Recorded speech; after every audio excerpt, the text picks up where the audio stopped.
This happened to me when I was a teenager, and it still haunts me to this day.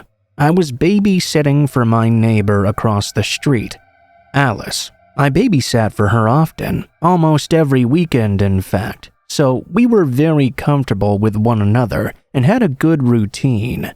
Rarely, Alice would have a friend sleep over, and on this particular night, that was the case as well. Jennifer was a first-time sleepover date at our house, so she was a bit nervous, but I did my best to make her happy. Alice's parents left at around 6:30, setting the alarm behind them as they went. I bathed both girls and got them into bed to watch some Nickelodeon, as was our usual routine. Once the girls were all settled in and happy, I went into the kitchen to grab some snacks. It was pouring rain outside. Next to the kitchen was a breakfast nook with glass doors and a series of glass windows. As I was preparing to walk into the back room, the phone suddenly rang. Alice's parents called often, so I answered the phone. I picked up the phone and asked who it was. "Hi, how are you?" A male voice asked. "Hi, I'm doing well," I replied. "Are you calling for Jason? He isn't home right now, but I can take a message if you want." "Maybe. Or maybe I'm calling to talk to you." Now, my spidey sense wasn't ringing just yet. I figured it was a family member or a friend who was bored and wanted to chat. I politely but quickly said I had to go. The girls were calling for me to bring them their snacks, so I hung up the phone. I brought Alice and Jennifer their snacks and was about to settle into the reclining chair in Alice's room when I heard the phone ring again. I hustled back into the kitchen to answer it without really thinking anything was peculiar, at least not yet. "You know it's rude to hang up on people, don't you?" he started off, but he wasn't angry or aggressive. Actually, it was a little bit hard to hear him over all the thunder and the rain. Both girls were calling for me to come back because they were getting scared of all the thunder. "I'm sorry, I have to get back to the girls. Have a nice night." I heard him say something, but I hung up before I could hear what he said. The phone rang again immediately. "Don't hang up on me," he said, with anger in his voice. I hung up right away. I was getting nervous at this point. I went back into the room with the girls, and the phone started to ring again. At that point, Alice was asking me not to leave her again, so I didn't answer, but the phone rang again and again and again. After it stopped, 10 minutes passed by without another call. The phone began to ring once more. Since some time had passed, I thought perhaps it really was Alice's parents, so I peeled myself away from the girls to go and answer the phone. "You stupid fucking cunt! Don't you fucking hang up on me!" he screamed. "Leave me alone. If you call again, I will call the cops, you psycho," I screamed back. I hung up the phone and turned around to see Alice and Jennifer were now standing behind me. They looked terrified, so I offered to get some ice cream bars from the freezer. As I was walking over, the phone rang again. Alice answered it this time. I don't know what he was saying, but I heard screaming, and Alice looked absolutely terrified. I grabbed the phone and was about to unleash hell on this guy when he said, "That's a nice pink shirt you're wearing." I hung up the phone and realized that not only was I wearing a pink shirt, but thinking back on it, during that second phone call I'd received, I'd heard a clap of thunder at the same time I heard it on the phone in the house. It wasn't until that moment that the realization hit me.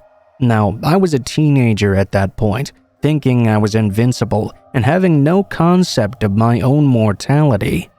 A higher sense of consciousness kicked in and guided my next few actions. I hit the light switch in the kitchen as it controlled most of the lights in that immediate area. I grabbed both girls and their barking dog Alex and shoved all of us into the pantry.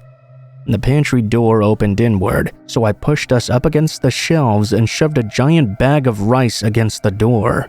I had my back against the shelf, my feet pushing the rice to help secure the door.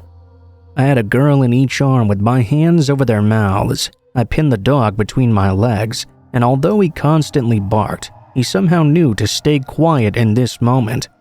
The alarm started sounding, and the phone started ringing again.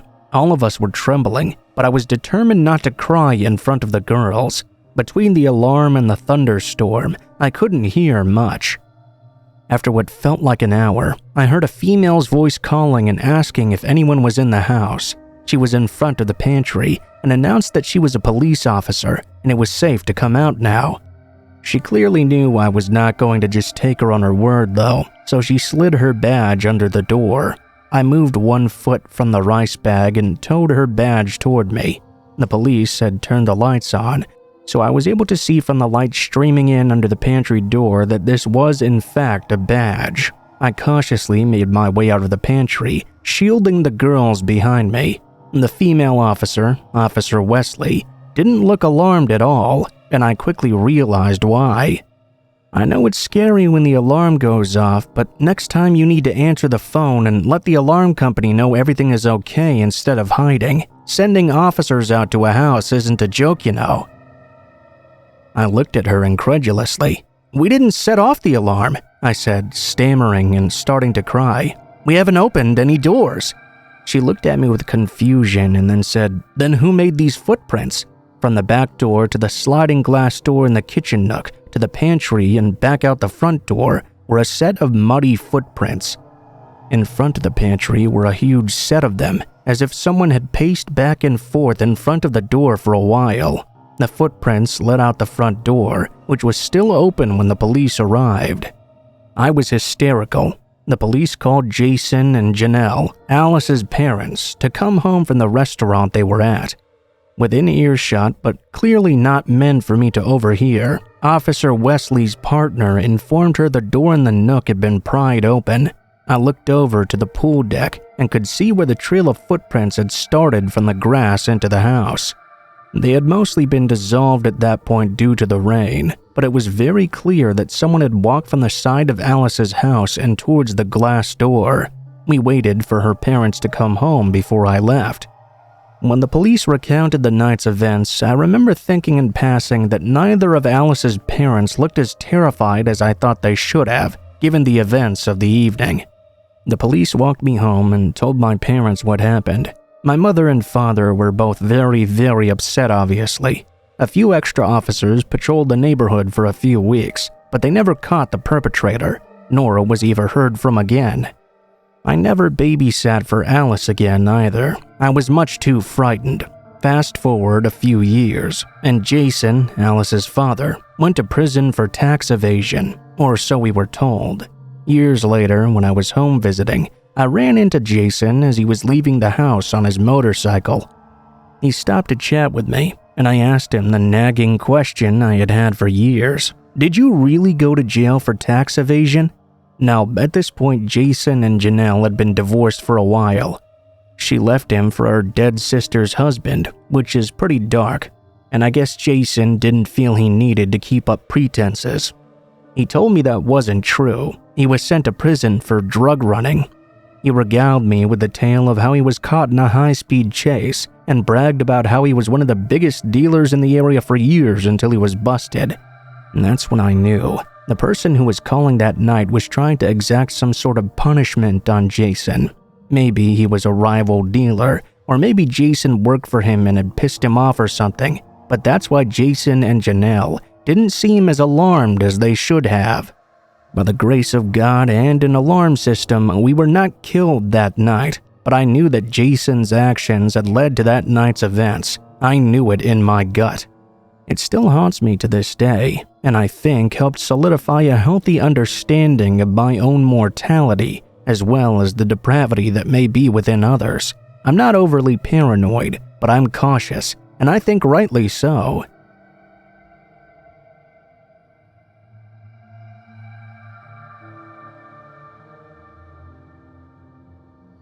This happened to me a few years ago when I was 17. Creepy and hilarious in the same story. It was late one Thursday night, well after midnight. I was finishing up an assignment. I was flipping between my assignment and chatting to some friends on MSN Messenger. Those were the days, really. when I heard someone outside talking to our dogs like they knew them. We had a border collie and a cattle dog, both super protective. I thought to myself, who would this be coming to my house at 12 o'clock? The penny dropped. I quickly sent off a message to the friend I was chatting to, saying, I think someone's trying to get into my house. Now, I live in a small town, and the house that this happened in was at the very top of a ridiculously steep hill. We never got foot traffic because of how awful it was to walk up to our house. We never locked the back door because of this, and in summer we even left it open to catch the breeze. With the two dogs, no one was ever really game to try and get in anyway. So I just sent the message off when I heard the familiar creak of the gate swinging open and the click of it shutting. Footsteps were walking in through the laundry. My blood ran cold. I was stuck in my chair, trying to figure out who I was about to meet here, and the footsteps got closer when this very large man I'd never seen before slumped against the door frame. He appeared to be drunk, but I couldn't quite tell. "Who the fuck are you?" I blurted out at him. He started using the furniture to walk closer to me, as he was not very steady at all. How the hell he managed to get up the hill and up the concrete stairs like that is beyond me. "What the hell are you doing in my house?" I asked him, trying not to panic. Thankfully, the furniture ends before he can get to me. He walked backwards and sat down on the couch. He began mumbling over and over, "I'm just gonna sit down here." I was trying to figure out what the hell to do next. The phone wasn't anywhere nearby me. My parents were asleep up the hallway, and I had to walk past him to get there. My younger sister was in the room closest to him, asleep, and no one knew what was happening. I was not exactly game to turn my back on him and message my friend again. I was dressed in just my underwear and a tank top, with no bra either. I went to stand up and said, "I'm just gonna go to bed now." As I stood up, he realized how I was dressed. He shot up immediately and called out to me, "My, you have a sexy ass, don't you?" He started to approach closer. I bolted through the kitchen, up the hallway, and flung myself on top of my dad, yelling about a drunk in the house. I don't think I'd ever run so fast or scream that loud. My parents registered what was happening. My dad got up, and the man was already halfway up the hallway, having clearly tried to follow me. Now, my father is a very tall and very hairy man. For some reason, he had a penchant for dyeing his hair, mustache, and chest purple as well. He was also sleeping in only his underwear. This creepy, somewhat drunk guy now saw this tall, angry, hairy, and mostly naked purple man yelling at him to get out of his house or else. I guess it really scared him, because he took off sprinting out the house and down the hill, stumbling the whole way. My mom was on the phone with the police, and our next-door neighbors had heard my dad roaring, so they also called the cops as well. My best friend lived in their house, and she came out and comforted me. Her dad, who was over 6 foot and built like a brick house, came over and sat in the front yard until the cops showed up. 4 cop cars arrived. Must have been a slow night, I guess. 2 marked cars, undercover detectives, and the dog squad. My street looked like a disco party. They did eventually catch the man. He was charged with being drunk and disorderly and trespassing. I saw my friend, the one I had messaged the next day, and explained everything to him. He thought I was joking. Good to know that if there's ever a next time, he should not be my first choice to ask for help. To this day, I'm not sold on the guy being truly drunk or intoxicated, though. For one, it was a Thursday, and for two, he seemed very coherent in places, and being able to get to where he was, I don't think he could do that plastered, having the ability to talk down the dogs like that. We didn't really live near any pubs either, so he would have had to live nearby. I remember at the time I would walk to school every day, so maybe he'd noticed me then. Someone in our neighborhood found out that a pedophile had relocated to our neighborhood, so who knows, maybe that was him, or maybe it was just a rumor. I've never forgotten that night or the fear though. There's always the what ifs, like what if I had been the only one home? What if he had gotten a hold of me? It's terrible to think about.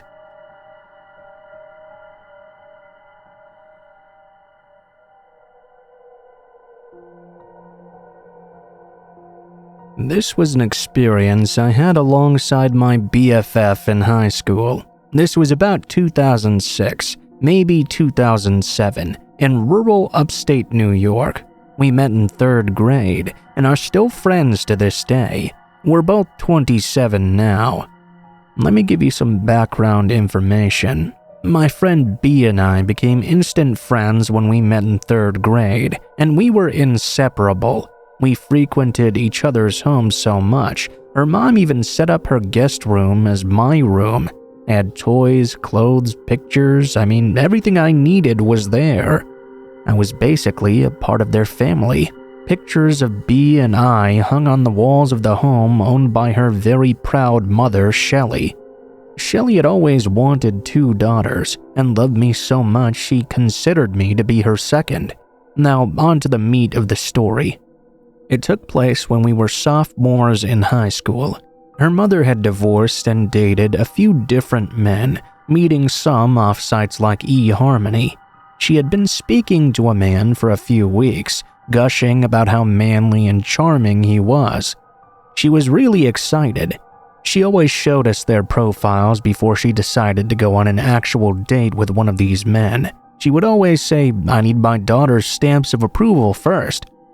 One night, she called us to her room and showed us this man she had been talking about. His profile was simple, as one would imagine for a middle-aged man in 2007 on eHarmony. The headline read, "Looking for a strong mother."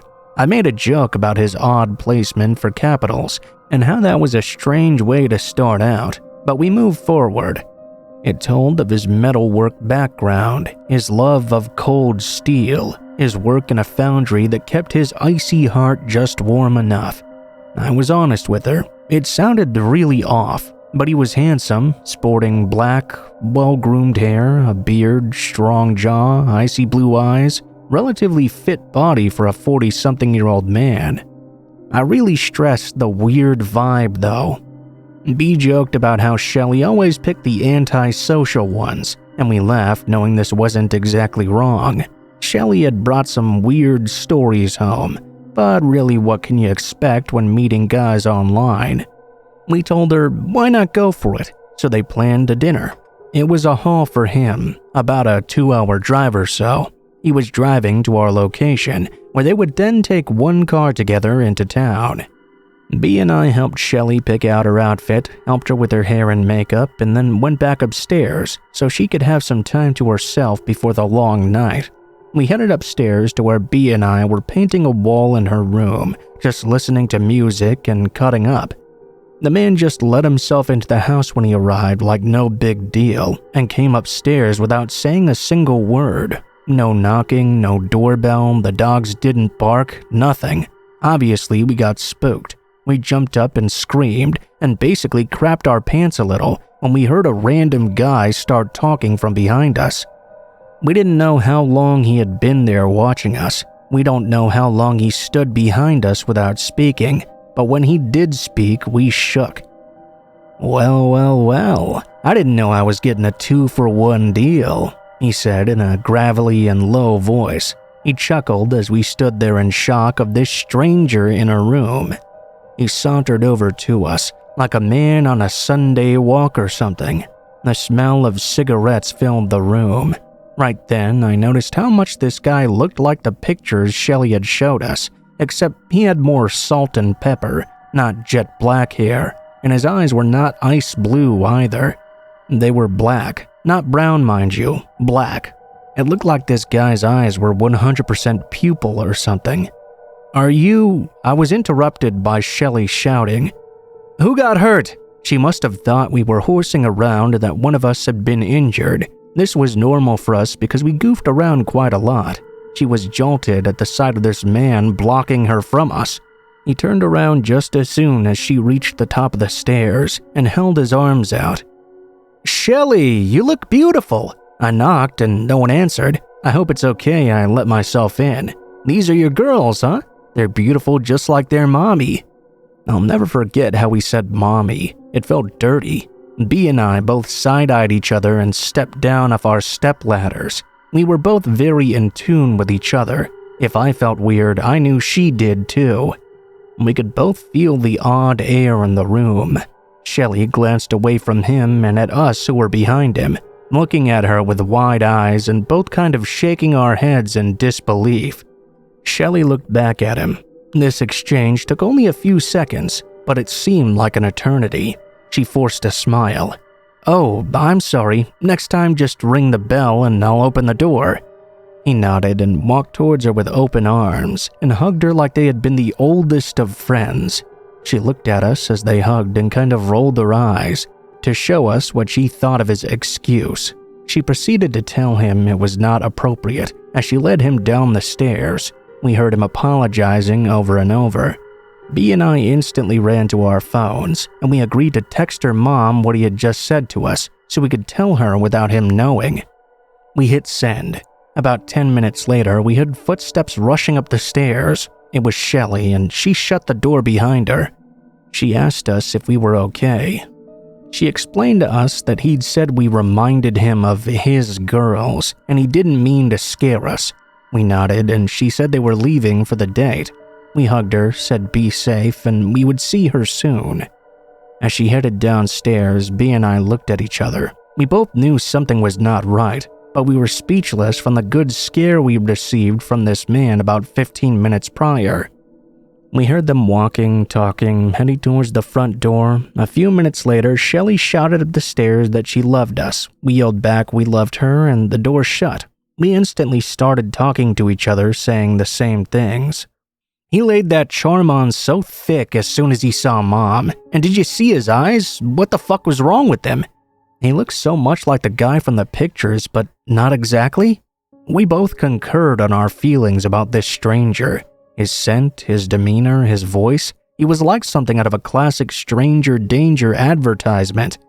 We agreed to text Shelley how we felt. She thanked us and told us it seemed to be going well, and she would let us know that she was safe every hour. B and I were freaked out, even more so that Shelley didn't seem to mind at all. It was like a weird spell he had cast on her. It was odd, but we wanted the best for Shelley, as she was excited about this guy. She texted us every hour until she got home like promised. Her very last text said, "I'm officially freaked out and coming home now. I'll be home soon." We freaked out and paced around until we saw headlights pull into the driveway. It had been about 5 hours since she left, and more than an hour since that last text. We were inside with the lights off, watching through the side window, trying not to be seen, when the motion sensor light flooded the yard. A truck flew into the driveway. The passenger side door flung open before the truck was even at a full stop, and Shelley's feet were on the pavement just as fast. She jogged to the door wide-eyed. She reached the front door, turned, and waved the truck off. She had her house key ready in the hand she wasn't waving with. She unlocked the door and slid inside. "Keep the lights off. Let's go upstairs." She locked the 2 deadbolts and the chain, not once looking at us. We headed up the stairs behind her and walked into B's room and looked out the window. The truck was still in park out front with the lights on and engine running. We all stared as Shelley told us the ordeal she'd gone through. Long story short, he had made reservations at the wrong restaurant, so he suggested they go buy food and have a nice picnic-style dinner at a local park. Shelley didn't do well outdoors. She was an office woman, so she declined. He then hit her with the, "I just drove so long to get out here, you kinda owe me." Shelley said that made her feel bad, so when he mentioned he had a vacation home he could cook for her at close by, she agreed. When they got to the house, it was nice enough. A log cabin near Bethel, New York, only about 35 minutes from our town.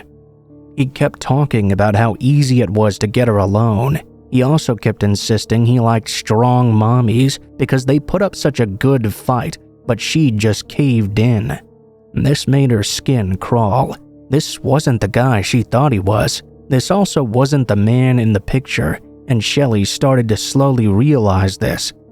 She asked for a ride home due to her feeling ill. He clearly wasn't happy, but he complied and stopped cooking, then started looking for the keys she knew he had in his pocket. He then started asking her about our girls, referring to myself and B. This freaked Shelley out so bad she said she was going to get someone to come get her. That he clearly didn't like. He found his keys instantly. Once they were out of the house and in the truck would not start, so they had to move to his work truck.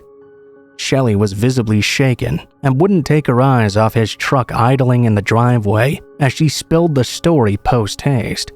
She said there was a garage he said they had to walk around the house to hop in the work truck. She felt she had no choice but to play it cool and agree to go. She hopped out, walked around the house. There was indeed another garage with a random truck in it, the same truck we were all currently staring at, just sitting in the driveway. It smelled like bleach and metal, Shelley whispered. She told us on the way home he just kept asking about us over and over. What we did that she didn't like, what got us spankings, what were the naughty things we got in trouble for, and what she would do if we disappeared. Another question to scare you out of your pants as a parent. Would you sacrifice yourself for your girls? Shelley said she stared at him in awe and disbelief. Then he just laughed. She got more and more concerned as she noticed her surroundings in the back of the truck she was riding home in. There were what she thought were chains and a bucket sitting on a desk that was drilled into the floor, a duffel bag, and very large metal objects she wasn't too sure of. That's when he pulled out pictures on his little flip phone that he had of us. He must have found Shelley's Facebook. He took all of our pictures and loaded them onto his phone, waving it around and telling Shelley what a good, strong mommy she had been to us, and that she should be proud of what she had accomplished. By this time, they were pulling into the driveway, and Shelley was done with his shit. She had just about finished the story when we saw the truck's lights turn off. Shelley immediately picked up the phone and dialed the sheriff, told him quickly there was an unwelcome person outside the home. Being in such a small town, the sheriff not only went to school and graduated with Shelley, but only lived 3 doors down. Just as we saw this guy getting out of his truck with his duffel bag, we saw the sheriff whip up right behind him. The man panicked and literally threw his duffel into his truck and tried to back into the sheriff to get out. When he realized he was blocked from the rear, he went through the yard instead. We couldn't believe our eyes. The truck peeled out, taking a large part of the lawn with it. The sheriff came to the door to check on us and told us he had units all down the road waiting for him. We shared a good collective cry and rejoiced in our safety. It did, however, create some paranoia issues in the next couple of weeks, due to the fact we didn't know how long he was in the house when he let himself in. Did he put cameras anywhere? Did he mess with the food in the house to hurt someone? I mean, it was bad, but we worked through it. We never heard anything about him getting caught, and we occasionally received eerie messages on Facebook, 2 of which we knew were him, but we had to put that out of our minds. Haven't heard anything from or about him since about 3 months after the incident, when the last message was received. It's been about 11 years since then, but we still try to talk about it when we can.